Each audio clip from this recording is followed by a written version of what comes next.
তুমি একমাত্র মেয়ে যে আমাকে মানুষ হিসাবে দেখো। আমি শুধু চোখে টাকা দেখি না, দেখি শুধু মন। মন? এমন কি আমার মধ্যে দেখেছো তুমি? জানি না কি দেখেছি, কিন্তু তোমার মাঝে আমি হারিয়ে গেছি। শ্রাবণী, তুমি হয়তো আবেগে বলছো, কিন্তু এই সমাজ আমাদেরকে মেনে নেবে না। সমাজকে আমি ভয় পাই না, তুমি বলো আমাকে ছাড়া থাকতে পারবে? না থেকে কি করবো বলো? আমরা যে গরিব, তুমি সোনার চামচ মুখে নিয়ে জন্ম নিয়েছো। আমার এই কুড়ে ঘরে তুমি কোনোদিনই থাকতে পারবে না। তোমার ওই করে ঘরটা আমার কাছে হয়ে যাবে ভালোবাসার রাজপ্রাসাদ।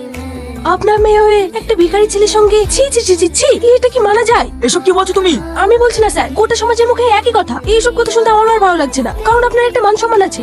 শ্রাবণী এত নিচে নেমে গেছে। এই শ্রাবণী শোন, কোথায় গেছিলিস তুই? পাপা, মানে এইসব আমি কি শুনছি? আমার মাথাটা একেবারে মাটির সঙ্গে মিশিয়ে দিলি।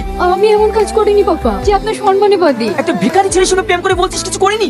মানুষের দাম টাকা দিয়ে হয় না। এই সমাজে টাকাই মান, টাকাই সম্মান। আমি সমাজকে মানি না, কারণ আমি শাইনকে ভালোবাসি। তুই এত নিচে নেমে গিয়েছিস। রামিসা, ওকে ঘরে নিয়ে গিয়ে আটকাও। চলেন